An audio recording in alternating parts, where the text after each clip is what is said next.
Bonjour frères et sœurs qui nous joignez de partout dans le monde, au Congo-Brazzaville particulièrement, et tous les membres de la communauté apostolique du Congo.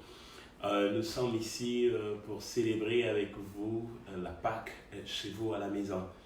Alors ceci est un grand jour, un jour excellent où nous venons pour célébrer le Seigneur.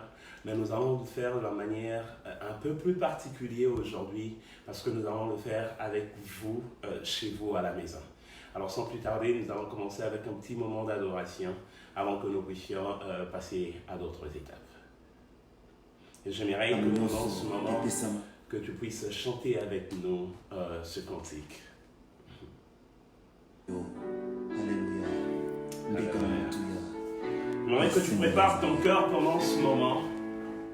Que pendant que tu es en train d'écouter à cette mélodie, que tu puisses réellement apprêter ton cœur pour écouter la parole de Dieu ce matin. Apprêter ton cœur pour que le Seigneur puisse non pas seulement te parler, mais parler à ton foyer et à ta famille. Apprêter ton cœur pour que le Seigneur puisse réellement communiquer un message particulier pour ta vie et en ce moment où le monde est en train de passer des circonstances très compliquées. C'est un moment où nous avons vraiment beaucoup plus besoin de Dieu que nous l'avons jamais eu. Alors j'aimerais vraiment que tu apprêtes ton cœur. Et ensemble aussi nous pouvons élever nos voix là où nous nous trouvons et dire merci seulement à Dieu pour la vie que nous possédons. Dire merci à Dieu pour l'opportunité de nous rassembler ce matin ensemble là où nous nous trouvons. Élevons nos voix là où nous nous trouvons. Seigneur, merci. Merci pour cette opportunité par excellence que tu nous accordes, Seigneur, de nous rassembler comme une seule famille dans nos maisons, Seigneur. Partout là où mon frère et ma soeur se trouvent en ce moment, pour pouvoir parler de Jésus, notre Pâque. Éternel, mon Dieu, mon roi. Ce matin, nous aimerions, Seigneur, que l'écho de la résurrection puisse retentir encore dans la vie de celui qui était complètement désespéré, afin que le monde sache que oui, le Christ était mort, mais il est réel qu'il était aussi ressuscité, et que sa résurrection fait l'objet de notre joie, fait l'objet de notre assurance, fait l'objet de notre conviction, fait l'objet de notre force. Et aujourd'hui, lorsque nous ne vivons pas comme le monde est en train de vivre, totalement désespéré, mais nous vivons avec l'espérance de l'avenir, car le Christ est mort, mais bien sûr, il est aussi ressuscité. Seigneur, louange, honneur et grâce soient rendus à toi, celui qui, par son amour, a préparé ces choses et a préparé ce moment. Nous te rendons gloire et honneur dans le puissant et glorieux nom de Jésus. Nous avons ainsi prié. Amen. Amen. Je voudrais que tu dises Amen dans ta maison. Amen. Alors je suis très heureux de pouvoir me joindre à vous ce matin pour pouvoir parler de la part de notre Seigneur. Mon nom c'est Nicolas Mulumba pour ceux qui ne me connaissent pas. J'ai eu un privilège extraordinaire ce matin d'avoir été invité par mon frère Danny Dziboko qui me donne cette opportunité de pouvoir m'adresser à vous et de pouvoir célébrer cette Pâque avec vous dans vos maisons. Alors, il est très important que vous puissiez retenir quelque chose. Le service ce matin sera très particulier. Nous aurons une Sainte Seine. Alors j'aimerais que tu te prépares, que tu aies ton pain et que tu aies ton jus avec toi, en signe de symbole du corps et du sang du Christ. Et nous aurons l'opportunité de pouvoir la prendre ensemble dans nos maisons, là où nous nous trouvons. Ça sera un moment extraordinaire. Ce matin, le Seigneur me rappelle de quelque chose de très fondamental.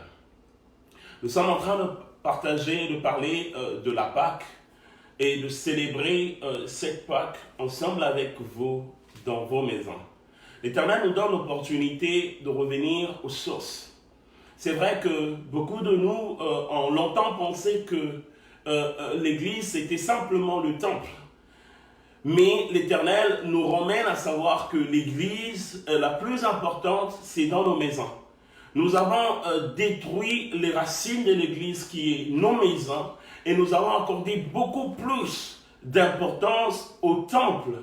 Et aujourd'hui, le Seigneur nous rappelle aux sources en nous ramenant dans nos maisons afin que nous puissions reconstruire l'Église de nos maisons, afin qu'un jour, lorsque l'enlèvement viendra, qu'ensemble nous soyons capables d'être enlevés tous. Non pas un père qui part sans que la maman et les enfants y participent, mais le Seigneur nous donne l'opportunité de rebâtir l'Église dans nos maisons. Ceci est une opportunité comme jamais auparavant pour que chacun de nous prenne le temps dans sa maison pour rebâtir l'Église.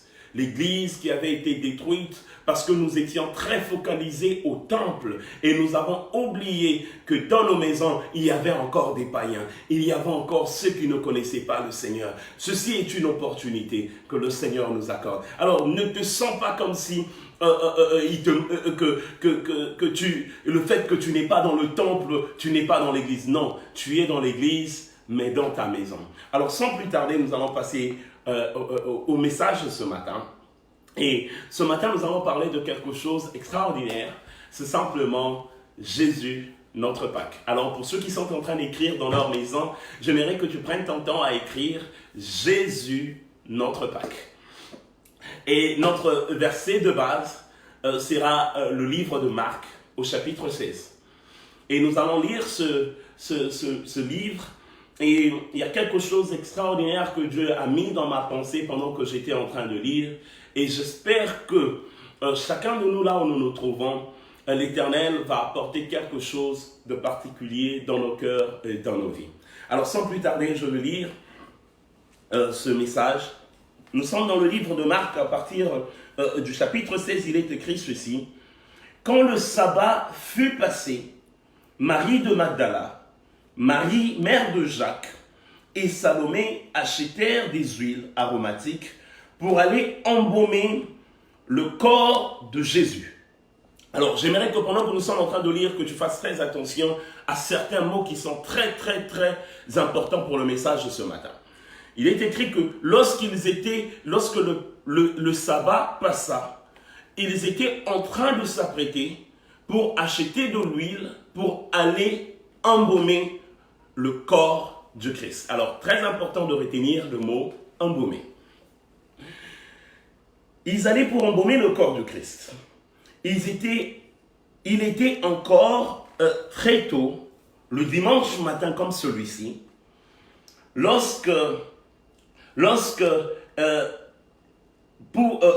lorsqu'ils arrivèrent au tombeau, le soleil se levait. Mais quelque chose de très important se passait. En chemin, ils s'étaient demandé les unes aux autres, qui nous roulera la pierre qui ferme l'entrée du tombeau? Alors ça, c'est une question très fondamentale et c'est sur cette question que nous allons baser le message de ce matin. Jésus, notre Pâques. Alors, très rapidement, pour revenir sur l'histoire. Marie de Magdala, c'est la personne, ou c'est cette dame, c'est celle qui a eu l'opportunité de voir en dernier le corps de Jésus là où elle était mise. Et Marie de Magdala, elle était ensemble avec Marie, mère de Jacques et Salomé. Ensemble, ils étaient en train de se rendre vers le sépulcre du Christ. Mais ce qui retient beaucoup mon attention ici, que lorsqu'ils étaient en train d'aller, leur objectif, lorsqu'ils étaient en train d'aller, c'était pas pour aller expérimenter la résurrection, mais ils étaient en train d'aller pour aller embaumer le corps du Christ. Amen. Amen. J'aimerais que quelqu'un à la maison puisse crier Amen. Ils étaient en train d'aller avec un seul objectif dans leur tête, c'était celui d'aller embaumer le corps du Christ. Et chemin faisant, ils sont arrivés à un moment où ils se sont eux-mêmes posé la question de savoir qui nous aidera à rouler la pierre qui ferme l'entrée du sépulcre. Ça, c'est très important. Qui nous aidera à enlever la pierre qui ferme l'entrée du Christ? J'aimerais que quelqu'un répète cette question dans la maison. Qui nous aidera à enlever la pierre qui ferme l'entrée du tombeau? Alors ces trois personnes qui étaient en train d'aller, n'avaient qu'une seule intention. Leur intention, c'était d'aller embaumer le corps. Ils avaient oublié qu'il y avait une promesse. J'aimerais dire à quelqu'un que pendant ces situations que nous sommes en train de passer en ce moment ici, beaucoup des enfants de Dieu sont concentrés sur la situation, mais ils ont oublié la promesse. La promesse qui avait été faite. Cette promesse avait été faite aux disciples. Cette promesse avait été faite à tous ceux qui marchaient avec Jésus. Que oui, c'est vrai, le Fils de l'homme sera donné aux méchants, aux pécheurs. Et il sera crucifié. Mais n'oubliez pas une autre partie qui vient après, c'est que le Fils de l'homme devait nécessairement ressusciter. Mais toutes ces personnes à qui la promesse avait été donnée, ils avaient oublié le fond de la promesse au point où ces trois personnes, au troisième jour, se sont donné la peine de quitter chez eux pour aller vers le sépulcre et avec qu'une seule pensée dans leur tête, celui de embaumer le corps. Ils n'avaient pas l'imagination qu'ils étaient en train d'aller expérimenter quelque chose de particulier. J'aimerais dire à quelqu'un, c'est vrai que nous sommes en train de passer un moment très difficile dans notre vie. Un moment où nous étions habitués à aller dehors. Nous croyons que aller dehors, c'était une habitude. Nous croyons que respirer, c'était une habitude. Mais l'Éternel, aujourd'hui, nous rappelle une chose, que ces choses-là ne sont pas des habitudes. C'est une grâce de l'Éternel. Mais il est très important de ne pas oublier quelque chose, c'est la promesse. La promesse que l'Éternel a faite à ta vie. Ne laisse pas que les tribulations qui sont en train de perturber ta vie en ce moment, ou de perturber le monde en ce moment, puissent te faire oublier la promesse. Ces gens, ils avaient aussi eu la promesse de l'Éternel. L'Éternel leur avait dit que je serai livré aux méchants.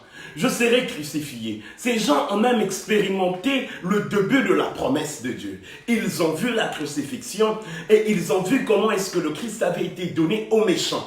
Ils ont vu comment est-ce que ces méchants l'ont crucifié. Mais quelque chose de particulier qu'ils avaient oublié, ils avaient oublié le troisième jour. J'aimerais que tu dises à ton voisin le troisième jour.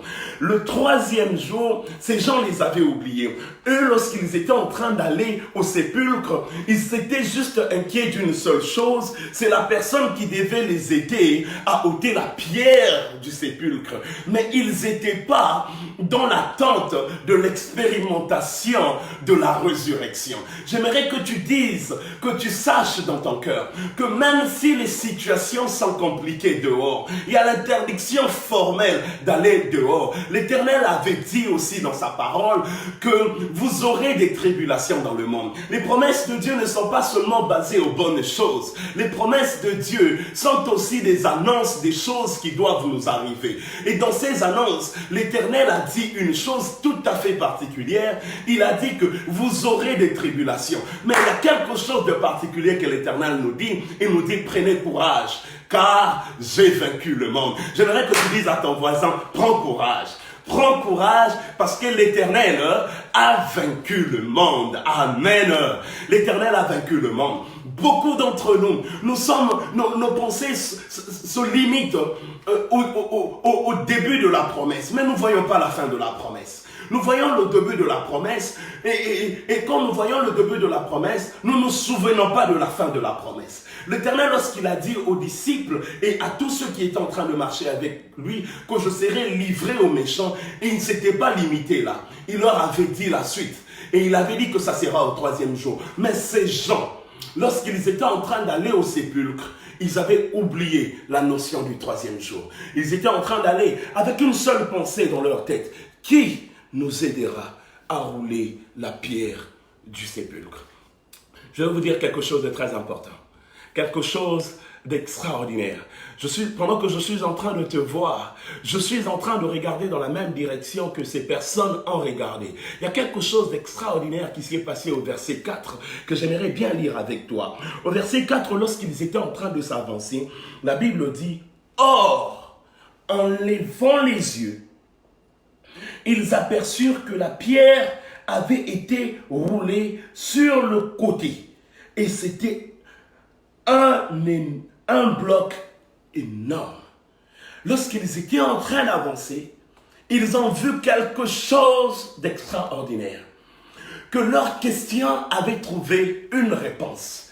Beaucoup d'entre nous sont en train de se tracasser dans le cœur seulement, sans pourtant voir ce que l'Éternel a déjà fait dans le passé et ce que l'Éternel est encore capable de faire dans ce futur proche que nous allons expérimenter. C'est vrai, il y a le coronavirus qui est en train de tourmenter le monde. J'avais même prévu de ne pas parler, de ne même pas citer le nom du coronavirus. Malheureusement, je l'ai cité. C'est simplement pour dire une chose. Beaucoup d'entre nous sont limités à voir seulement la situation qui est en train de perturber nos vies en ce moment. La pierre qui va nous aider à rouler la pierre du tombeau. Mais quelque chose de particulier, nous devons lever nos yeux.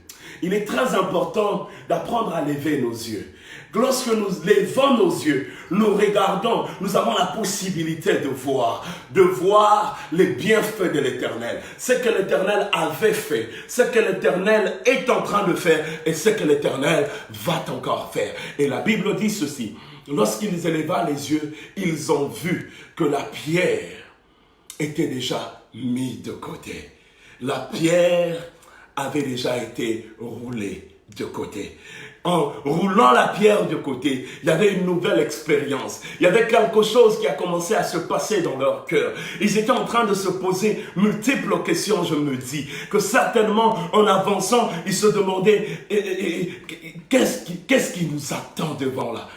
Ils n'avaient pas une expectation de pouvoir expérimenter la résurrection. La seule attente qu'ils avaient dans leur cœur, c'était d'embaumer le corps du Christ. J'aimerais te dire que souvent, tu pleures beaucoup dans ton cœur parce que tu ne te rappelles pas de l'entièreté de la promesse de Dieu dans ta vie. Beaucoup d'entre nous ont déjà commencé à expérimenter la promesse. Mais à cause d'une situation qui est en train de secouer ta vie, tu as oublié le fond de la totalité de la promesse que l'Éternel a établie pour ta vie. J'aimerais te dire une chose. Pour qu'il y ait la résurrection, il doit nécessairement avoir une mort. Il fallait nécessairement que le Christ de l'homme, le Fils de l'homme, puisse mourir. Et lorsque le Fils de l'homme meurt, ce n'est pas une expérience facile. C'est une expérience douloureuse. C'est de la même manière, il a dit que vous aurez des tribulations. Il a expérimenté cette tribulation. Un moment de douleur, un moment de peine, un moment de souffrance. Mais tout cela, non pas pour que ça reste de cette manière-là, mais un moment de douleur pour l'accomplissement de l'autre partie de la promesse, de la résurrection. Jésus est notre Pâque.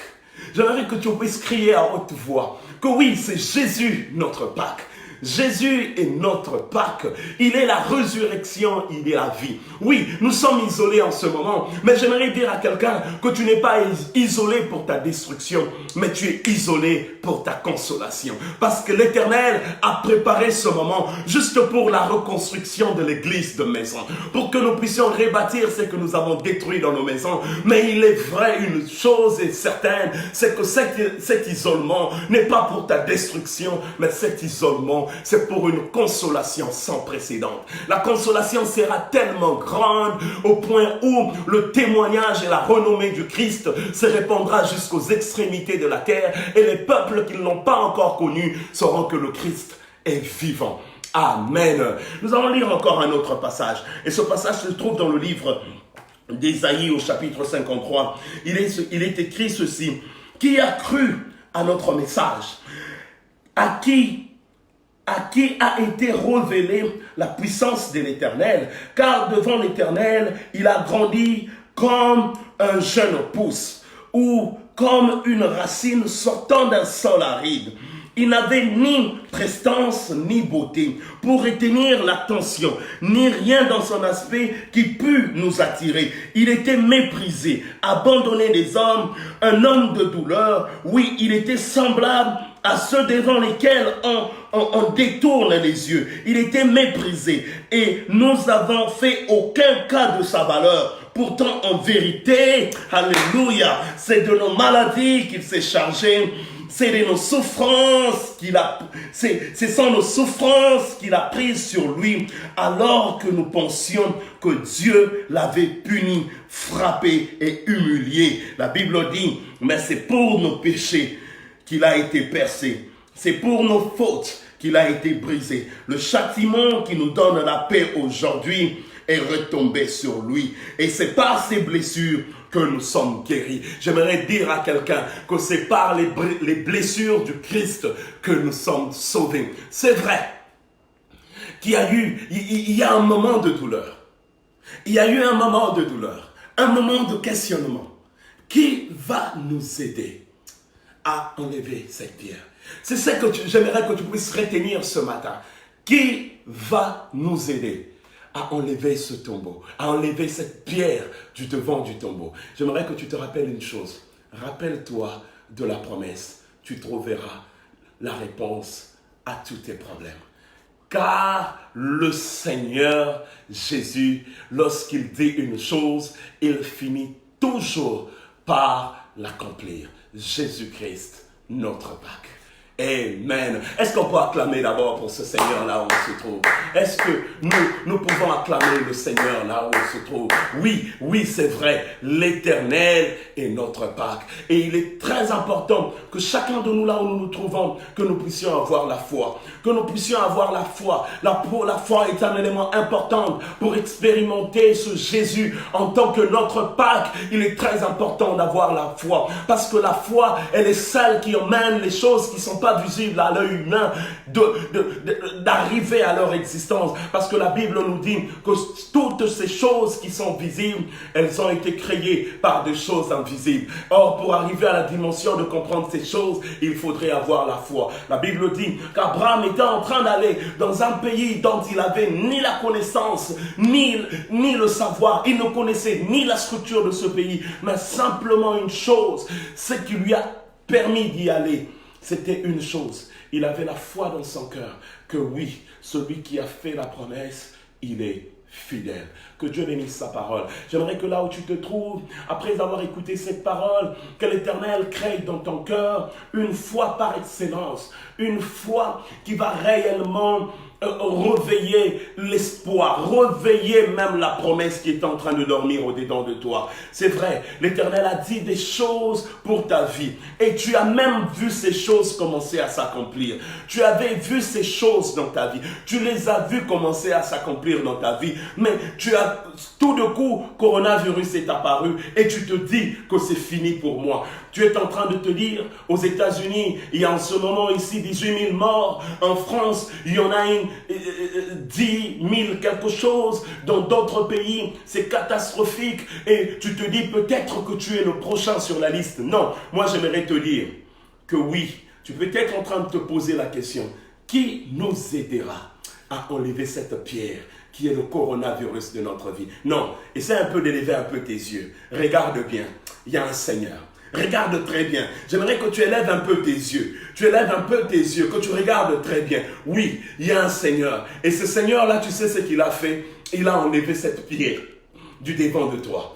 Il a enlevé cette pierre du devant de ta vie, afin que tu prospères à tous égards. Oui, ne pleure plus, parce que oui, c'est vrai que la pierre semblait être forte, au point où ils étaient à trois en train d'avancer. Mais ils étaient en train de se poser la question de savoir qui va leur aider. J'aimerais que tu saches que tu dois simplement lever un peu les yeux. Ne regarde pas vers une autre personne lorsque tu lèves tes yeux. Regarde dans la direction du Seigneur.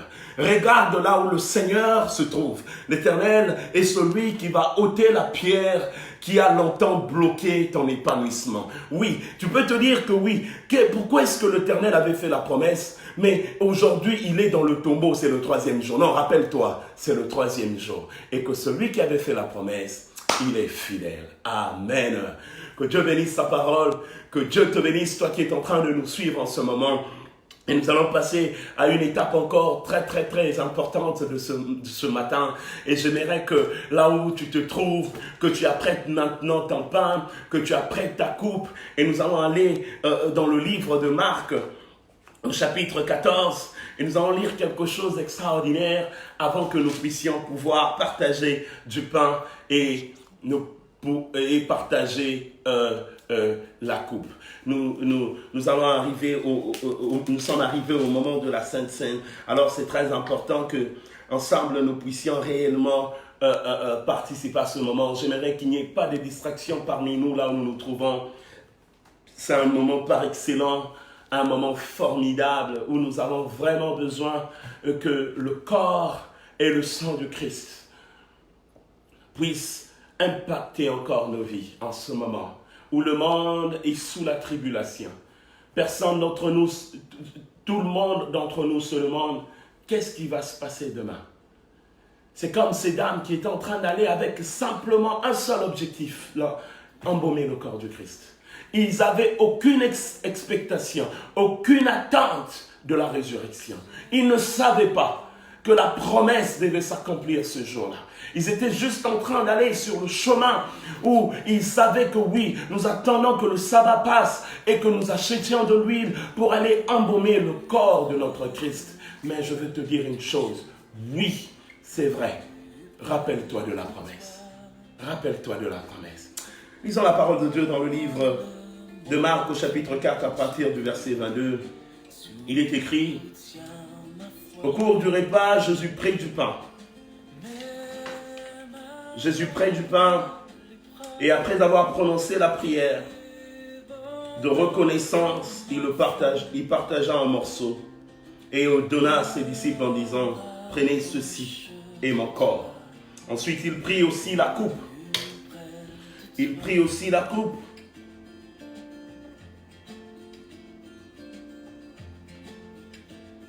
Alléluia. Il prit la coupe, remercia Dieu et la leur donna. Et ils burent tous. J'aimerais qu'ensemble que nous puissions recommander le pain et la coupe entre les mains du Seigneur. Seigneur Jésus, ceci est un pain fait des mains des hommes. Mais Seigneur, si aujourd'hui nous le prenons, Éternel notre Dieu, c'est simplement en mémoire du corps de notre Christ, qui avait été flagellé pour notre salut. La Bible nous dit qu'il était regardé comme rien. Mais le monde a même cru que l'Éternel, Dieu, était en train de le punir. Or, pourtant, il était en train de passer ce moment de douleur pour le salut de l'humanité. Laisse que Seigneur, en prenant ce corps, ce pain, que Seigneur, que ça soit en mémoire de ton corps. Et que cela, Seigneur, puisse impacter la vie de tout celui qui va le prendre chez lui à la maison. Éternel notre Dieu, cette coupe que nous allons prendre, Éternel notre Dieu, en se rappelant de ton sang, laisse qu'on la prenne, Seigneur, mon Dieu, mon roi. Éternel, que ça impacte la vie de tout celui qui était désespéré, qui n'attendait que, Seigneur, la mort, ou attendait simplement embaumer sans problème, mais que cette personne ait la capacité d'élever les yeux et à regarder. La pierre a été ôtée. La pierre ne ferme plus le sépulcre, parce que celui qui était dans les sépulcres est vivant. Il est ressuscité. Il n'est plus compté parmi les morts. Jésus, notre Pâques, dans le nom de Jésus. Amen. Alors j'aimerais que nous puissions briser ce pain ensemble là où nous nous trouvons. Nous allons le briser ensemble dans vos maisons. Si tu es baptisé, tu es passé par les eaux de baptême et que tu as reçu le Christ comme Seigneur et Sauveur, ce moment est un moment particulier où j'aimerais que tu prennes ce pain avec moi et que nous puissions le prendre en se rappelant que le Christ avait donné de son corps, de sa vie pour nous. Nous pouvons prendre le pain ensemble.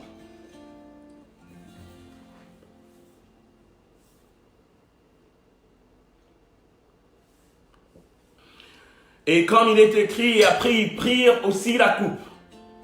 J'aimerais que là où tu te trouves, avec ton jus ou quoi que ce soit que tu as eu en symbole du sang du Christ, ensemble, nous allons prendre la coupe. Prenons la coupe. Nous allons élever nos mains. Nous allons rendre gloire au Seigneur. Notre Dieu, nous te sommes infiniment reconnaissants pour ton amour et ta bonté. Tu es un Dieu excellent, un Dieu merveilleux. Ce que tu dis, tu l'accomplis dans notre vie. Oui, c'est vrai. Jésus, tu es notre Pâque. Éternel, notre Dieu, nous n'oublierons jamais la promesse que tu as faite à nos vies. Même dans les moments de tribulation, nous n'oublierons pas, oui, celui qui a fait la promesse, il est fidèle. Il est notre Pâque. Il est notre résurrection. C'est vrai, pendant un moment, nous sommes isolés. Mais nous ne sommes pas isolés pour notre destruction. Nous sommes isolés pour notre consolation. Gloire soit rendue à l'Éternel qui a permis à ce que ces choses arrivent dans notre vie, non pas pour notre destruction, mais pour notre consolation. Afin que la renommée de ton nom, Éternel, s'étende jusqu'aux extrémités de la terre et que les peuples qui ne te connaissent pas aient une opportunité de connaître que le Christ est vivant. Louange et gloire soient rendues à toi, notre Dieu. Dans le puissant et glorieux nom de Jésus, nous avons ainsi prié. Amen. Amen. Merci beaucoup à vous qui nous avez suivis de partout. Que le Seigneur vous bénisse. J'aimerais que, en ce jour où nous célébrons la Pâque, nous en tant qu'enfants de Dieu, que nous nous rappelions de quelque chose de très important. C'est un moment pour nous de faire aussi des sacrifices. Des sacrifices de nos offrandes et de nos dîmes. Nous savons, c'est vrai, que nous sommes dans des moments d'isolement. Mais en tant que chrétiens, nous ne pouvons pas oublier nos bonnes habitudes. Et c'est là qui est capable de nous créer des souvenirs auprès de l'Éternel. Toi qui fais partie d'une église quelconque, n'oublie pas d'envoyer ta dîme et ton offrande dans ton église. C'est très important. Et ceux qui font partie de la communauté apostolique au Congo, n'oubliez pas de contacter vos responsables pour envoyer vos dîmes et vos offrandes. Et surtout en ce spécial jour où le Christ a donné sa vie en sacrifice pour toi, il est très important de se souvenir, de donner aussi de ton sacrifice. Chaque sacrifice accomplit un souvenir dans le cœur de Dieu et cela crée un point de contact pour que l'Éternel aussi accomplisse des merveilles dans ta vie. Alors, je bénis le Seigneur qui a permis que nous puissions nous retrouver aujourd'hui et je remercie encore l'apôtre François Boukassa, mon frère Dani Kalala qui a permis à ce que nous puissions se joindre à vous aujourd'hui. Que l'Éternel, le Dieu d'Abraham, le Dieu d'Isaac et le Dieu de Jacob se souviennent de vous. Que Dieu vous bénisse. Merci.